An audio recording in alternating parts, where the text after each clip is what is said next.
লন্ডনে বহুল প্রতীক্ষিত বৈঠকে প্রধান উপদেষ্টা ডক্টর মোহাম্মদ ইউনূস ও বিএনপির ভারপ্রাপ্ত চেয়ারম্যান তারেক রহমান প্রথমবারের দেখাতেই হাস্যোজ্জ্বল দুজন একে অপরকে শুভেচ্ছা জানান, খোঁজ খবর নেন উভয়ই। ১.৫ ঘন্টার বৈঠক শেষে হোটেল থেকে বের হন তারেক রহমান। এ সময় হাস্যোজ্জ্বল চেহারায় নেতাকর্মীদের অভিবাদন গ্রহণ করেন তিনি। তারেক রহমান চলে যাওয়ার পর যৌথ সংবাদ সম্মেলনে বৈঠকের বিষয়ে ব্রিফ করেন জাতীয় নিরাপত্তা উপদেষ্টা ডক্টর খলিলুর রহমান ও বিএনপি নেতা আমির খসরু। খলিলুর রহমান জানান, আগামী বছর রমজানের আগে নির্বাচনের প্রস্তাব দিয়েছেন তারেক রহমান। জনাব তারেক রহমান প্রধান উপদেষ্টার কাছে আগামী বছরের রমজানের আগে নির্বাচন আয়োজনের প্রস্তাব করেন। দলের চেয়ারপারসন বেগম খালেদা জিয়াও মনে করেন ওই সময় নির্বাচন অনুষ্ঠিত হলে ভালো হয়।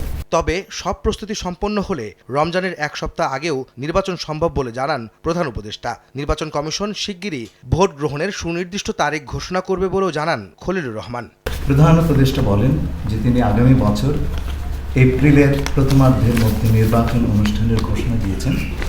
সকল প্রস্তুতি সম্পন্ন করা গেলে ২০২৬ সালের রমজান শুরু হওয়ার আগের সপ্তাহেও নির্বাচন আয়োজন করা যেতে পারে।